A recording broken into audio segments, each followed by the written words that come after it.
Bismillah. Assalamualaikum warahmatullahi wabarakatuh. Innal hamdalillah nahmaduhu wa nasta'inuhu wa nastaghfiruh wa na'udzu billahi min shururi anfusina wa min sayyiati a'malina. Man yahdihillahu fala mudilla lahu wa may yudlil fala hadiya lahu. Ashhadu an la ilaha illallah wahdahu la syarika lah wa ashhadu anna Muhammadan abduhu wa rasuluhu la nabiyya wa la rasula ba'dah. Allahumma salli wa sallim ala nabiyyina Muhammadin wa ala alihi wa sahbihi wa man tabi'ahum bi ihsanin ila yaumiddin. Ya ayyuhalladzina amanu taqullaha haqqa tuqatih wa la tamutunna illa wa antum muslimun. Ya ayyuhan nasu taqu rabbakumul ladzi khalaqakum min nafsin wahidah wa khalaqa minha zawjaha wa batha minhuma rijalan katsiran wa nisaa'a wattaqullaha allazi tasaaluna bihi wal arham innallaha kana 'alaikum raqiban. Ya ayyuhalladzina amanu taqullaha wa qulu qawlan sadida yuslih lakum a'malakum wa yaghfir lakum dzunubakum wa may yuti'illaha wa rasulahu faqad faza fawzan 'azima. Summa amma ba'du. Alhamdulillah, segala puji bagi Allah tabarak wa taala dengan segala nikmat-nikmatnya, terutama nikmat iman dan nikmat Islam. Nikmat kita beragama di atas tuntunan Nabi kita Muhammad sallallahu alaihi wasallam, serta nikmat Allah berikan kita kesehatan, Allah berikan kita keluangan waktu, dan Allah berikan kita kemudahan untuk bisa beramal soleh. Semoga nikmat-nikmat ini menjadikan diri kita lebih dekat pada Allah Subhanahu wa taala, dan semoga Allah Subhanahu wa taala mencatat amal kita di malam hari ini. Setiap langkah kaki kita menjadi jalan untuk masuk surganya Allah Subhanahu wa taala. Sebagaimana Nabi SAW bersabda, "Man salaka tariqan yaltamisu fihi ilman, sahalallahu lahu bihi tariqan ilal jannah." Barang siapa yang menempuh jalan untuk menuntut ilmu, maka kelak Allah akan mudahkan jalannya menuju surganya Allah Subhanahu wa taala. Yang kedua, salam serta salawat untuk Nabi kita yang mulia Rasulullah sallallahu alaihi wasallam beserta keluarga beliau, para sahabat serta seluruh kaum muslimin yang dengan setia menjalankan sunnah-sunnah nabinya hingga yaumul qiyamah.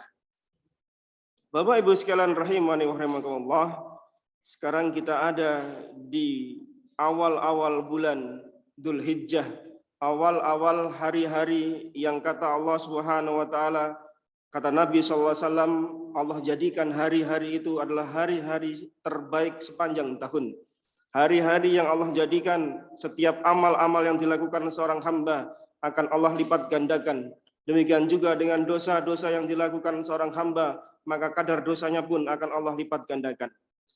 Rasulullah SAW bersabda, "Ma min ayyamin al-amalu salih fihinna ahabbu ilallahi min hadhil ayyamil asr."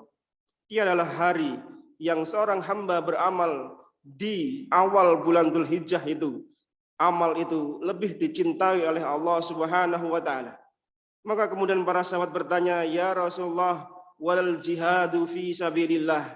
Apakah juga mengalahkan jihad fi sabilillah? Maka Nabi mengatakan, "Walal jihadu fi sabilillah." Bahkan jihad fi sabilillah pun akan terkalahkan dengan amal-amal yang dilakukan seorang hamba di awal bulan Dzulhijjah ini. Maka kemudian Nabi SAW melanjutkan, "Illa rajulun kharaja bi nafsihi wa malihi falam yarji' min dalika bi syai'in." Kecuali akan sepadan amal-amal yang kita lakukan di 10 awal bulan Dzulhijjah itu, ketika seseorang pergi keluar dari rumahnya dengan membawa harta, dengan membawa nyawanya, kemudian tidak kembali keduanya, alias mati syahid, baru sepadan dengan amal-amal soleh yang dilakukan seorang hamba di awal bulan Dzulhijjah. Dan adalah para salaf terdahulu, mereka banyak melakukan amal-amal soleh di dalam bulan Dzulhijjah di awal-awal bulan ini. Mereka banyak bertakbir, bertahmid, bertahlil, sebagaimana diriwayatkan oleh Imam Bukhari dalam sahihnya ketika menceritakan Ibnu Umar dan Abu Hurairah radhiyallahu anhuma, mereka berdua ketika masuk 1 Dzulhijjah sampai 10 awal, yaitu 10 Dzulhijjah, mereka keluar masuk pasar untuk bertakbir, untuk mengagungkan asma Allah Subhanahu wa taala.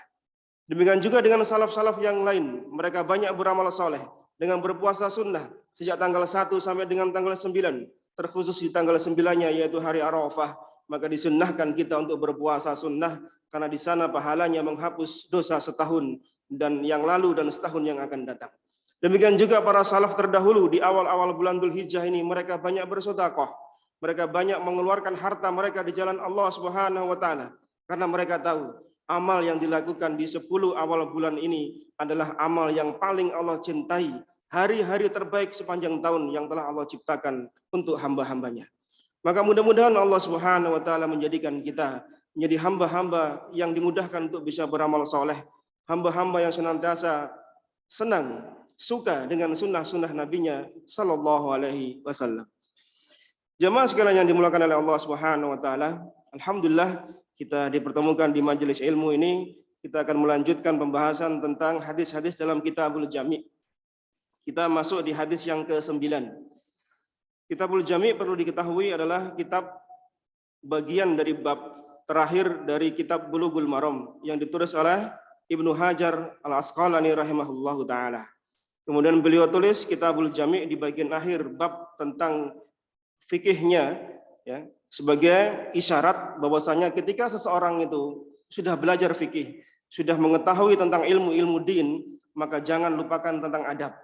Jangan lupakan tentang akhlak. Karena akhlak dan adab itu menghiasi diri seorang hamba. Dengan adab, dengan akhlak, dia akan bagus di dalam pelaksanaan ibadah dan muamalahnya.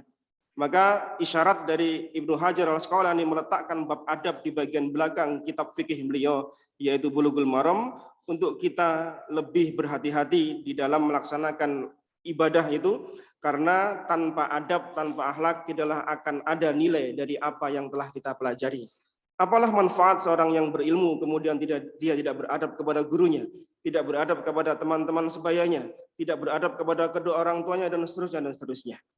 Dan ini pembahasan ini adalah lanjutan dari apa yang telah kita bahas secara berkala di perumahan Trobodo Regensi, kalau tidak salah.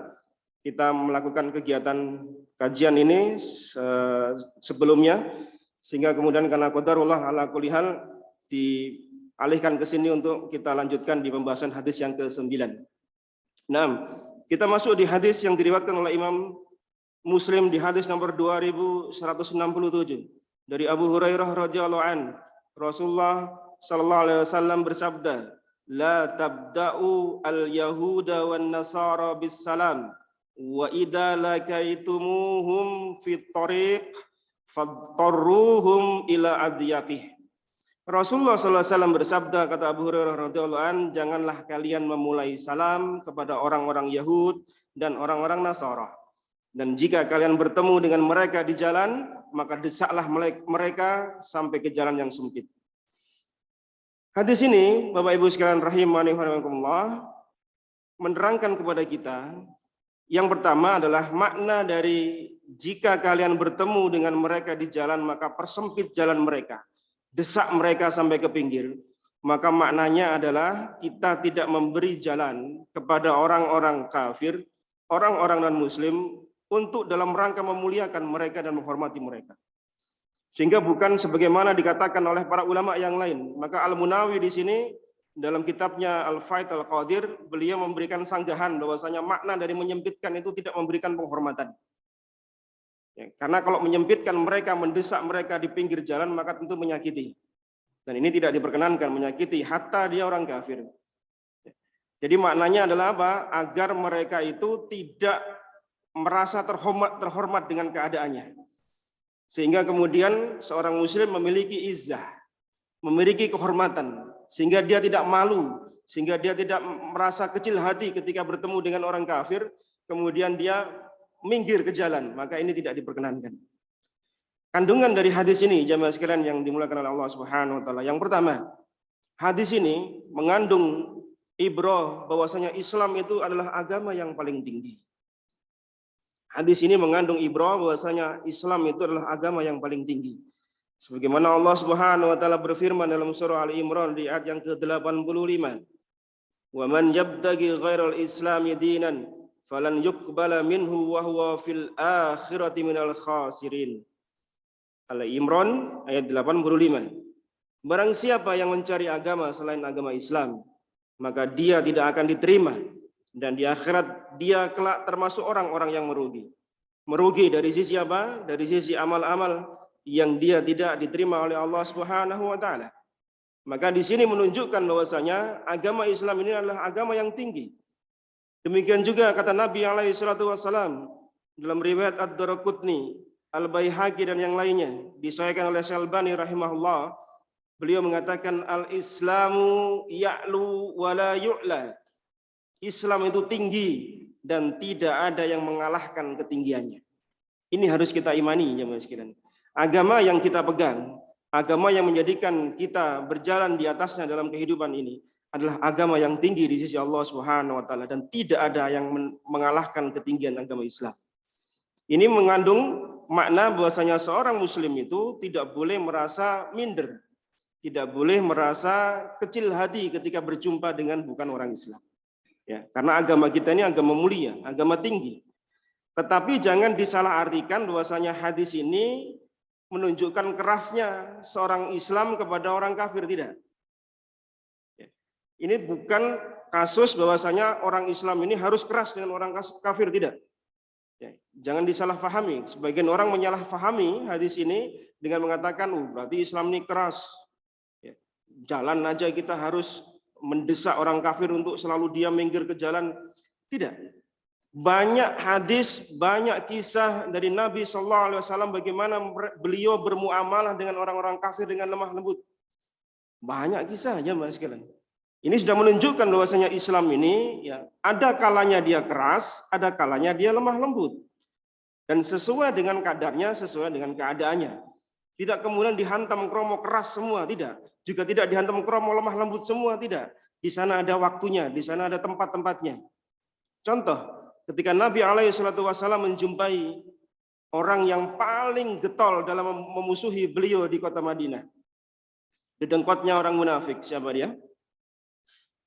Dedengkotnya orang munafik? Abdullah bin Ubay bin Salul. Pelajaran sirahnya lupa semua ya. Abdullah bin Ubay bin Salul, dedengkotnya orang munafik, ya Mas sekalian. Yang putranya itu adalah sahabat. Yang dalam satu peperangan mereka harus bertemu dengan antara anak dengan orang tuanya. Ya. Ketika Abdullah bin Ubay bin Salul meninggal dunia, tidak dijumpai kain untuk menutupinya. Maka Nabi SAW memberikan pakaian beliau, baju beliau untuk kafannya Abdullah bin Ubay bin Salul. Lihat bagaimana lemah lembutnya Nabi SAW kepada orang yang selama ini memusuhi beliau setiap kali beliau berdakwah, setiap kali dalam peperangan.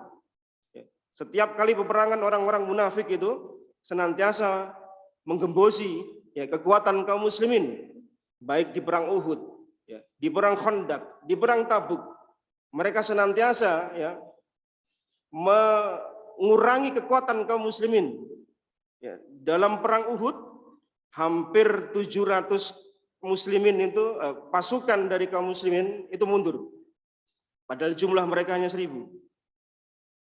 Jadi tinggal 700 jemaah. 300 orang mundur karena terpengaruh dengan Abdullah bin Ubay bin Salul untuk pulang kembali ke Madinah, tidak melanjutkan peperangan. 700 melawan 3.000 orang kafir Quraisy saat itu. Bagaimana bisa dibayangkan lemahnya kondisi kaum muslimin hingga kemudian kita jumpai kaum muslimin mengalami kekalahan di perang Uhud.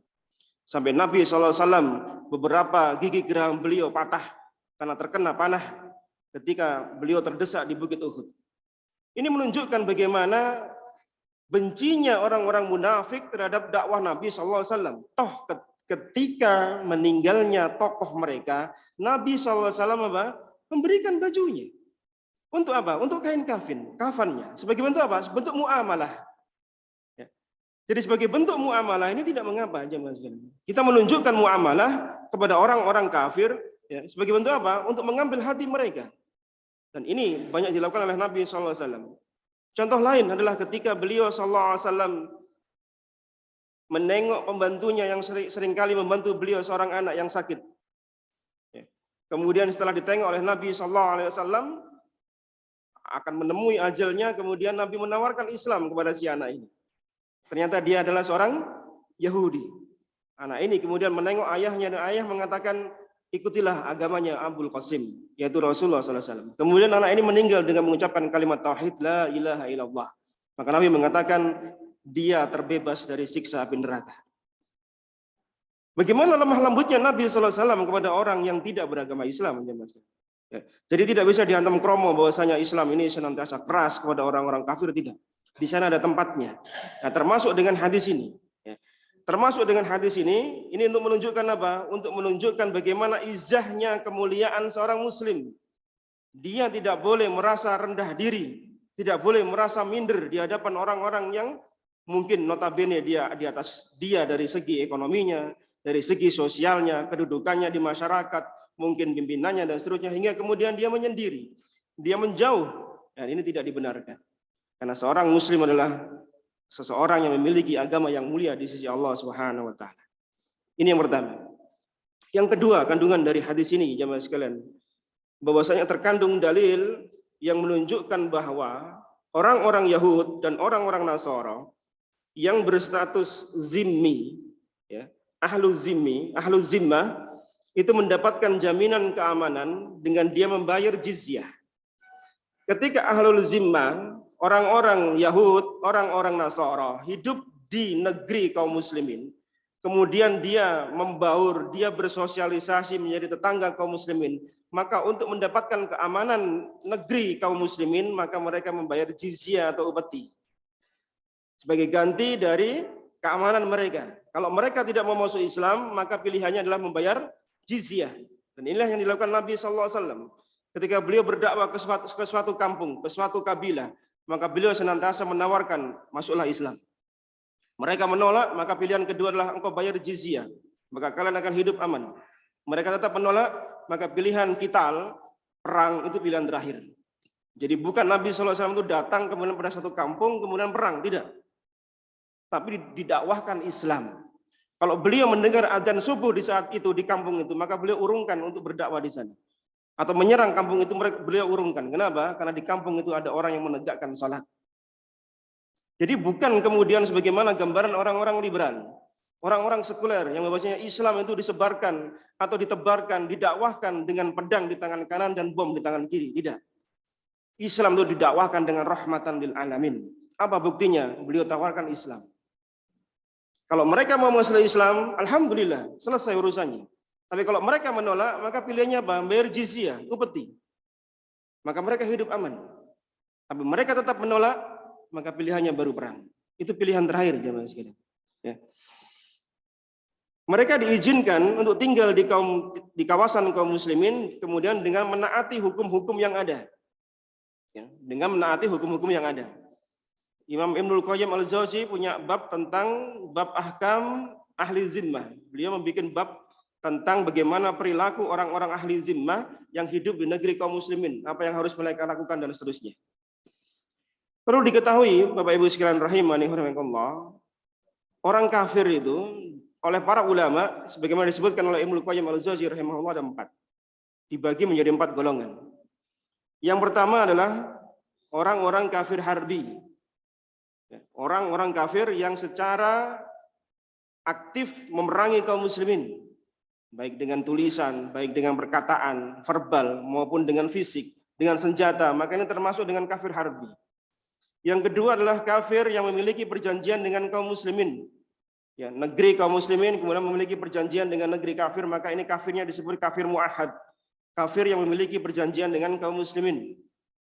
Yang ketiga adalah kafir ahlu zimmah, yang mereka hidup di tengah-tengah negeri kaum muslimin. Tetangga mereka sebagian besar kaum muslimin, maka mereka disebut dengan ahlul zimmah.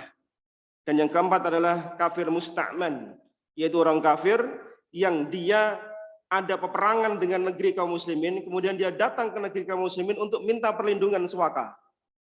Maka ini termasuk orang yang disebut dengan kafir musta'man.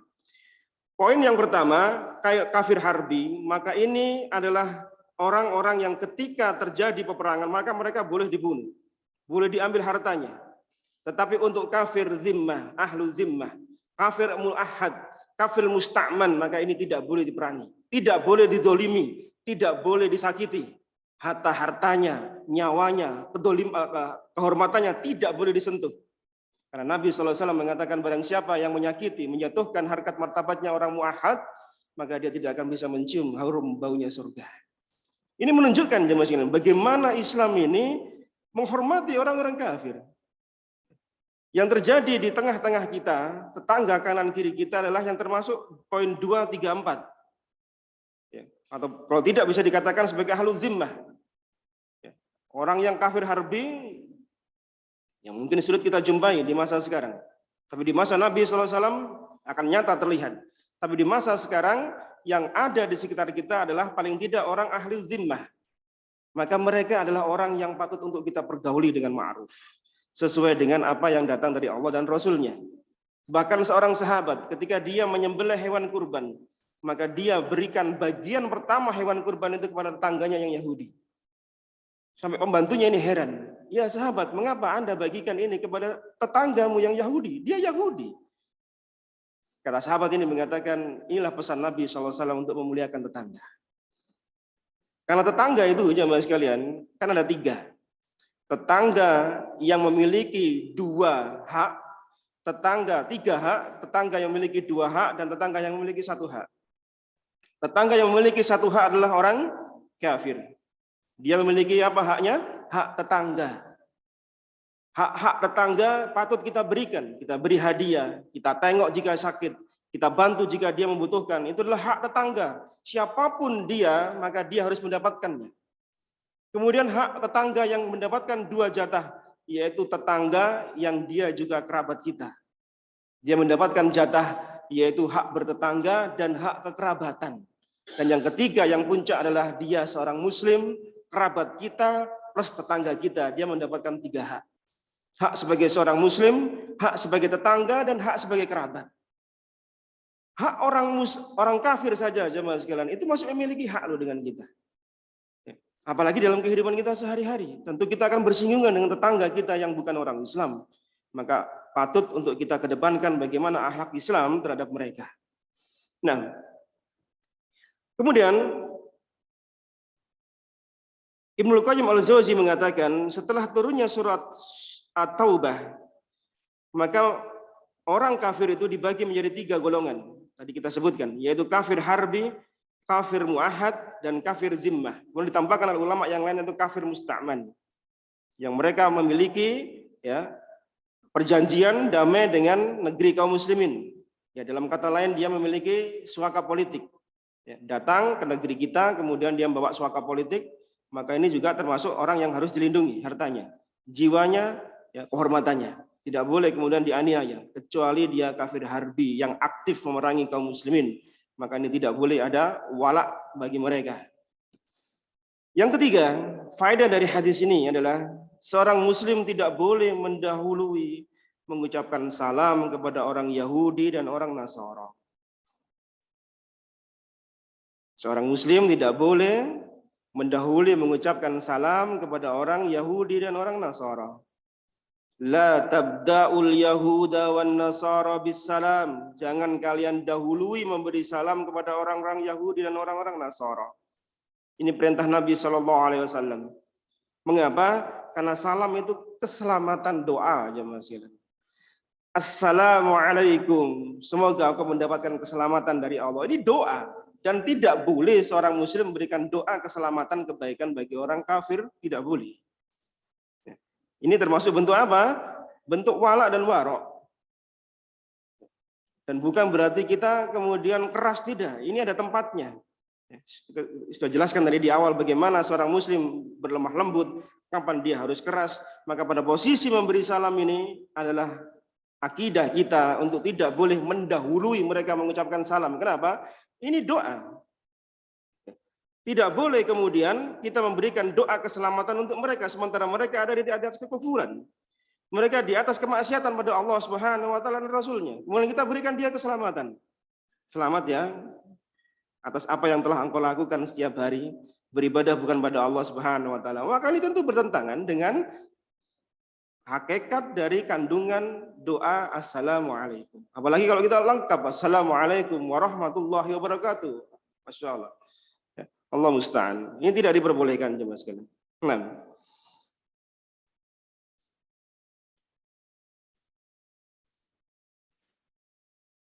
Sebagian ulama disebutkan oleh Imam An-Nawawi rahimahullah, larangan dalam hadis ini itu hukumnya makruh. Sebagian ulama menyebut larangan tidak bolehnya kita mendahului orang Yahudi dan Nasrani dengan ucapan salam itu sebagian mengucapkan hukumnya dihukumi makruh. Tetapi kata Imam An-Nawawi rahimahullah, konteksnya ini adalah larangan. Hukum larangan itu asalnya adalah tidak boleh. Haram. Selama tidak ada pemalingan dari makna dia sunnah atau dia makruh, maka selama tidak ada pemalingan dari makna larangan maka dia tetap haram. Maka yang kuat pendapatnya adalah haram untuk memulai salam kepada orang kafir. Ya.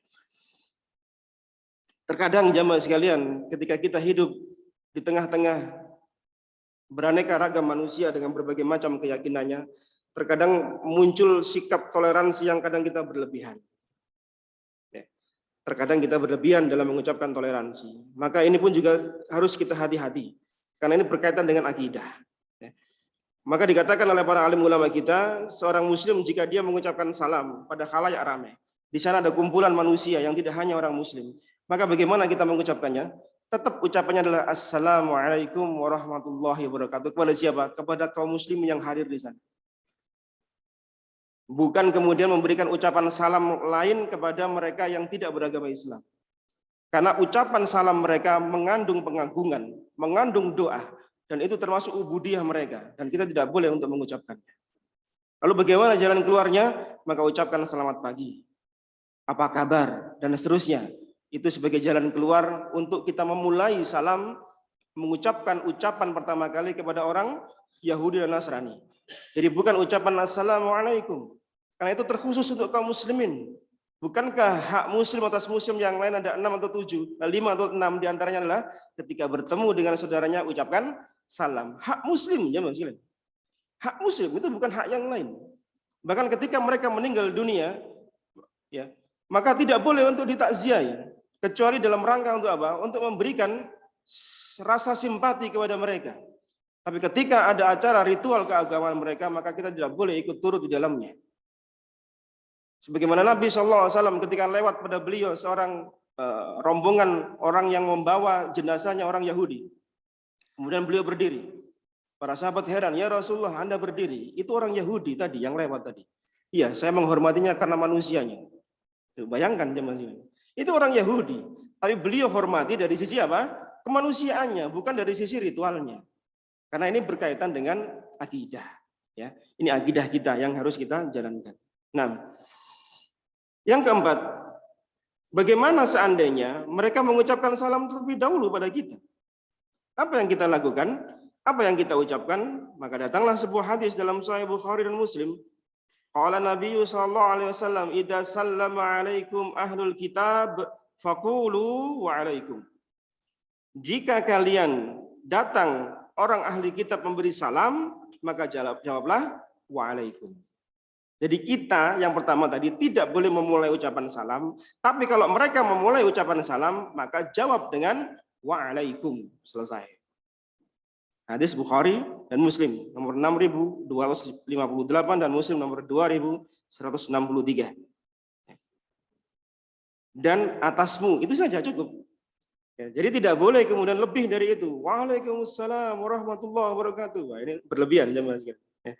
Itu berlaku bagi sesama kaum muslimin. Karena ini pembahasannya adalah dengan orang selain muslim, maka pembahasannya adalah orang-orang yang dijawab dengan sesuai dengan konteksnya. Apa konteksnya? Yaitu ketika datang ahli kitab pada kalian, maka jawablah wa'alaikum. Itu saja. Nah, ini hadis yang datang kepada kita di Sahih Bukhari dan Sahih Muslim.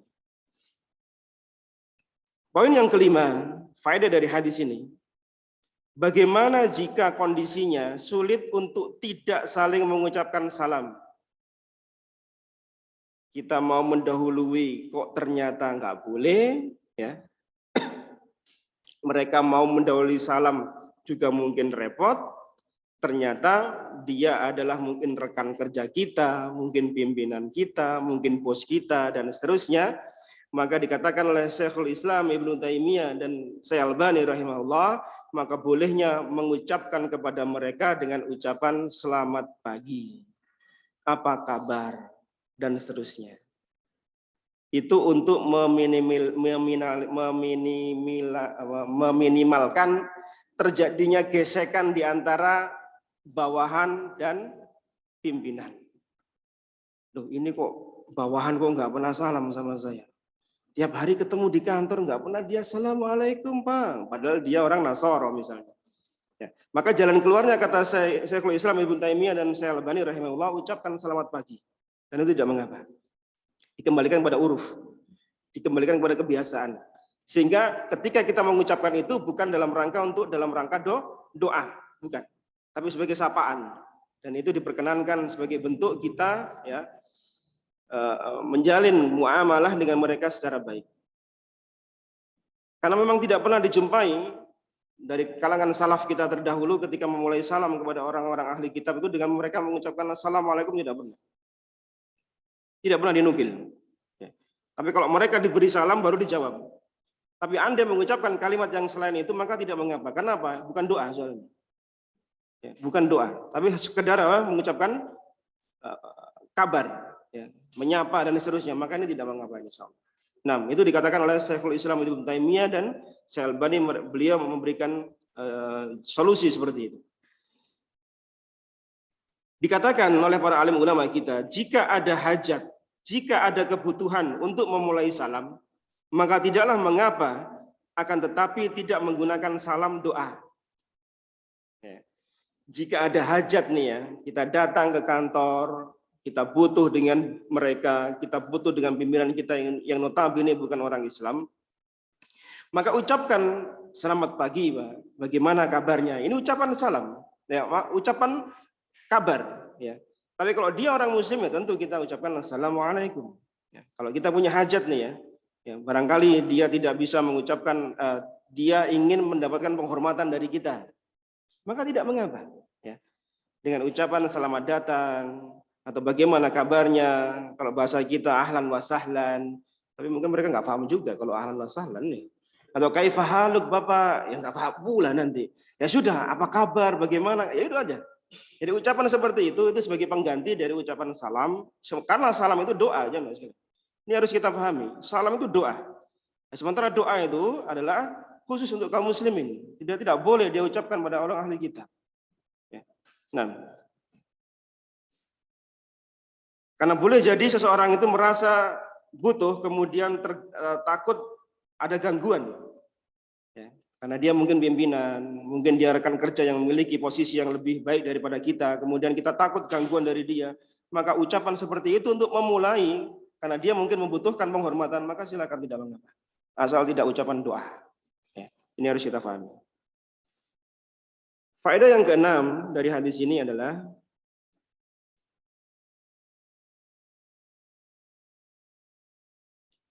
di era seperti sekarang ini jemaah sekalian, mulai terlupakan dengan sunnah Nabi SAW untuk mendesak mereka di pinggir jalan tadi, dengan makna yaitu menunjukkan izah kita.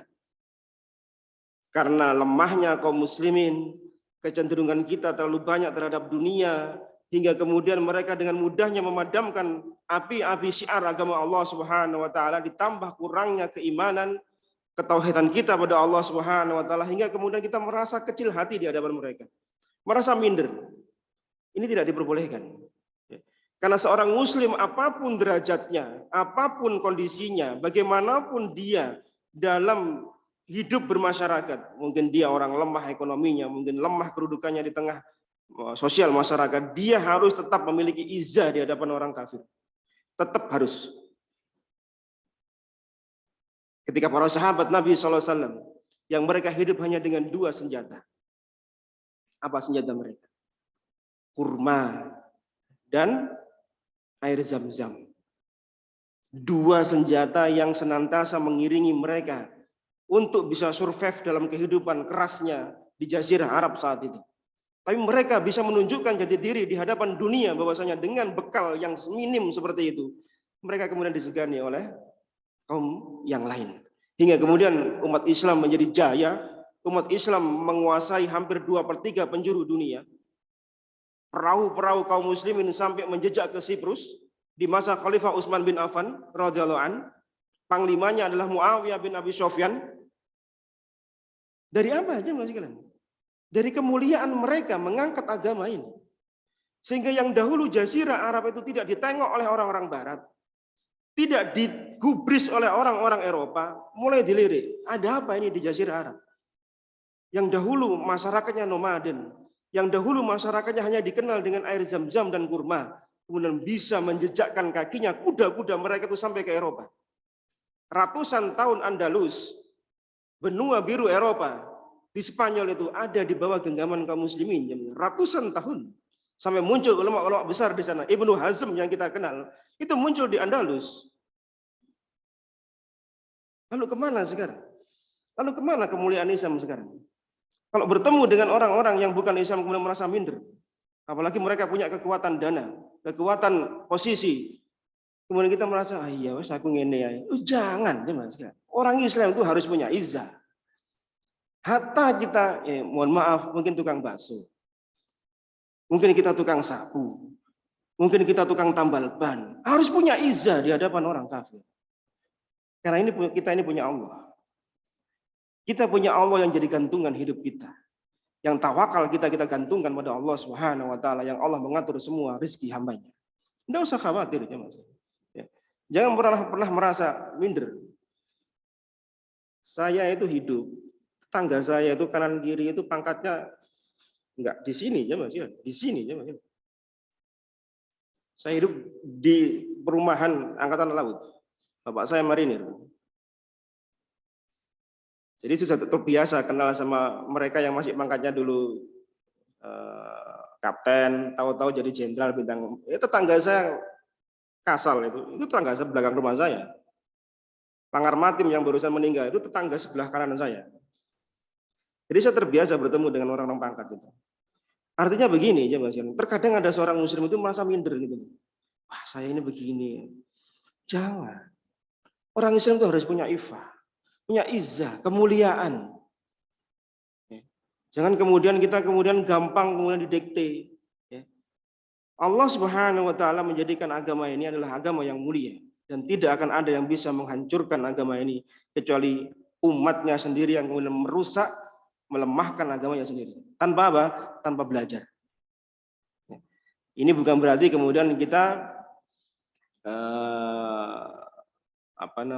keras di dalam pelaksanaan beragama, tidak. Semua ada kadarnya, semua ada koridornya. Kapan kita harus keras, kapan kita harus lemah lembut. Dan Islam telah mengajarkan bagaimana ketika kita mempelajari sirah nabawi, sirahnya para sahabat, bagaimana mereka berinteraksi, bermuamalah dengan orang-orang kafir yang mereka banyak jumpai di masa Nabi SAW, maka bisa kita tiru. Ya. Jemaah sekalian yang dimuliakan oleh Allah Subhanahu wa taala, ini 6 faedah dari hadis yang kita bahas di hadis ke-9 dari rangkaian hadis-hadis yang tertera dalam Kitabul Jami'. Semoga Allah Subhanahu wa taala menjadikan kita menjadi hamba-hamba yang senantiasa menegakkan sunnah Nabi-Nya sallallahu alaihi wasallam. Semoga kita menjadi hamba-hamba yang tetap istiqomah untuk bisa meraih kemuliaan dan kejayaan agama ini. Karena tidaklah agama ini mulia kecuali kita menegakkan kembali sesuai dengan apa yang datang dari Allah dan Rasul-Nya. Ya. Kita senantiasa berangan-angan kapan Islam ini mulia, kapan Islam mulia. Tapi jangan dikonotasikan kemudian dirikan khilafah, jangan ya. Bukan itu tujuannya, bukan itu. Khilafah itu nomor kesekian dan itu bonus ya. Tujuan kita apa? Menegakkan kalimat tauhid di atas bumi Allah Subhanahu wa taala. Kalau tauhid sudah tertancap di buminya Allah Subhanahu wa taala, maka urusannya jadi mudah. Kita berdakwah itu bukan untuk khilafah. Kita berdakwah itu bukan untuk mencari kejayaan pemerintahan, meraih kedudukan, tidak. Ya. Dalam pembahasan kitab tauhid itu ada pembahasan tentang itu. Mudah-mudahan Allah Subhanahu wa taala memberikan kita kemudahan untuk urusan-urusan kita. Barakallahu fikum. Ini yang bisa kita sampaikan di pertemuan kita di malam hari ini, semoga bermanfaat. Ada yang ingin ditanyakan, dipersilakan. Enggak. Ustaz.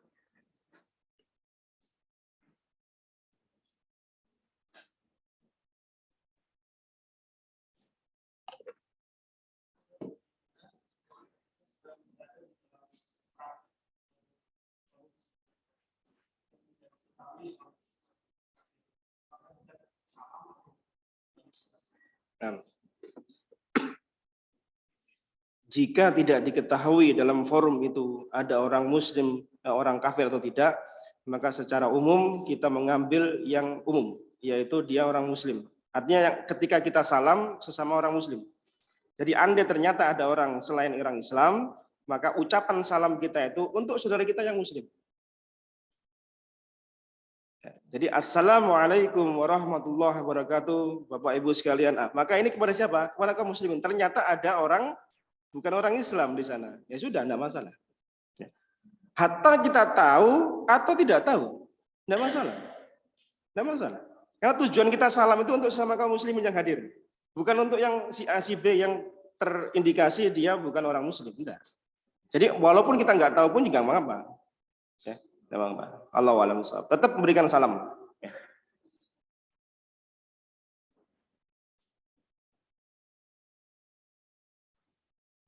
Ada lagi?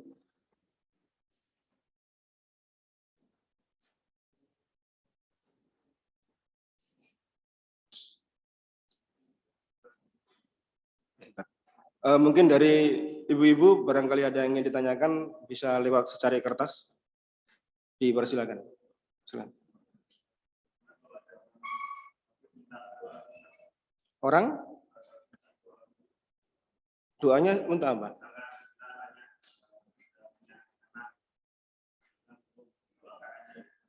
Oh begitu. Kalau doanya yang sifatnya seperti itu tidak mengapa.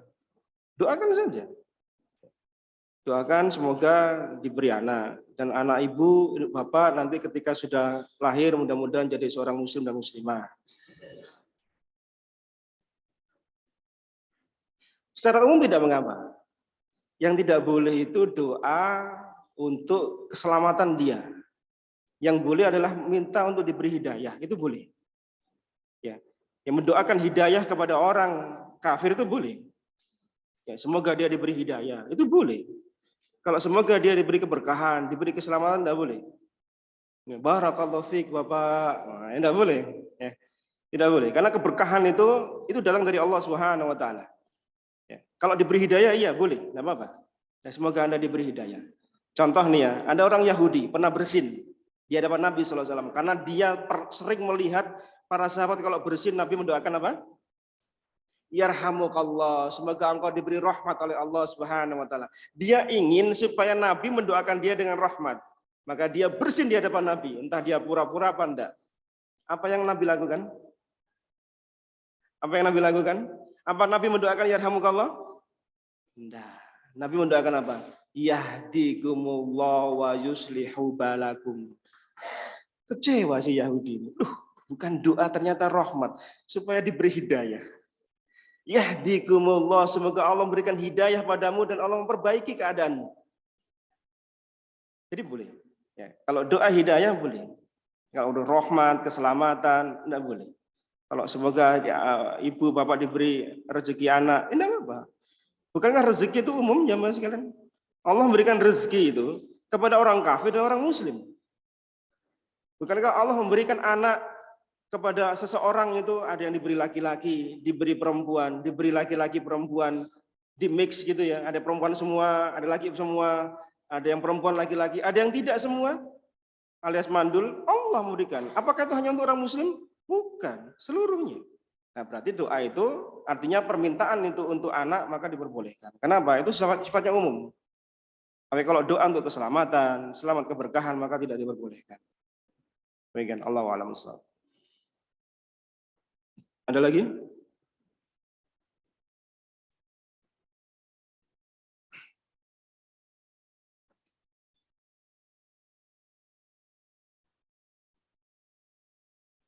Dari ibu-ibu ada yang ditanyakan?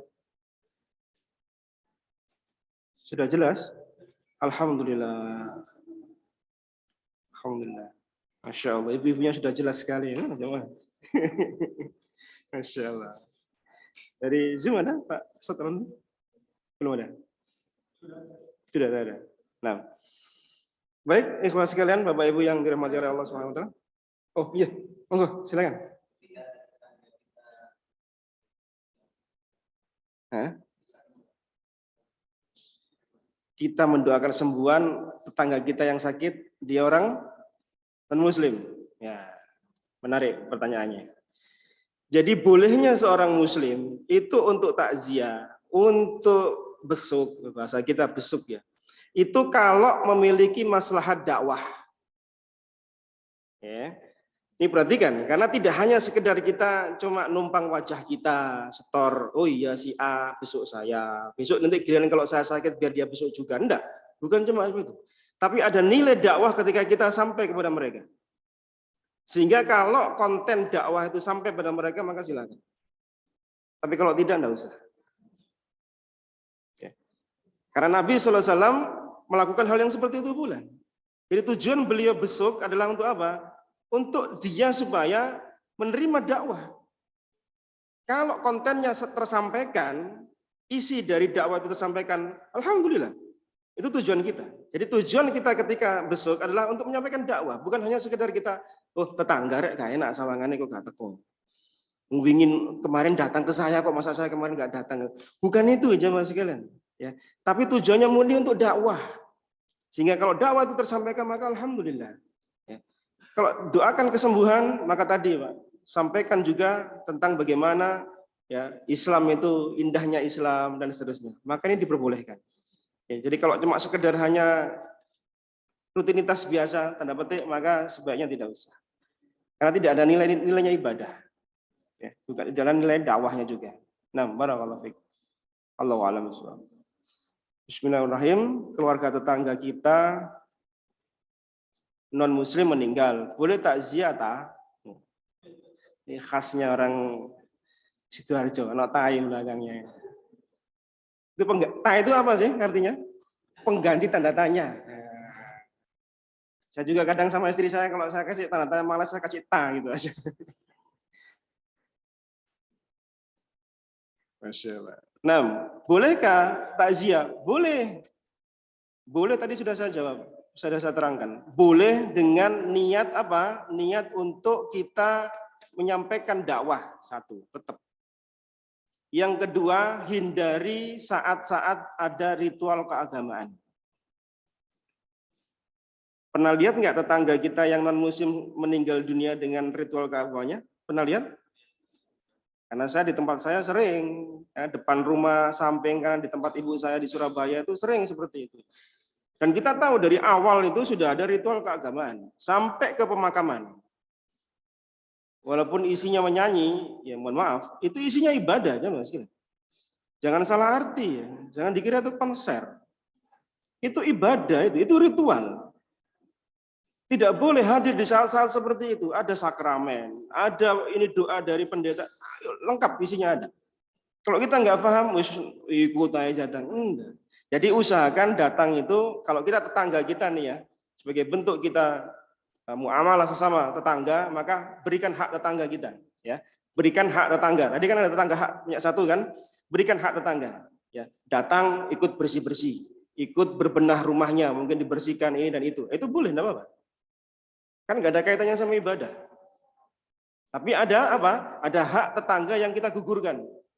Maka kalau ada tetangga kita yang meninggal dunia, datanglah di awal, kemudian ikut bantu-bantu bersihkan ini atau mungkin masak dan seterusnya, silakan. Setelah itu kita pulang. Sampaikan bela sungkawa, selesai. Tidak usah larut terlalu lama, karena setelah itu nanti akan banyak ritual. Bahkan tetangga saya kiri rumah saya itu dimakamkan itu baru 4 hari. Di rumah itu 4 hari. Sampai anak-anak kecil itu nggak ada yang berani lewat di depan rumah saya. Harus muter gang. Orang mati. Betul, 4 hari baru dimakamkan. Karena nunggu rapat keluarga besar mereka.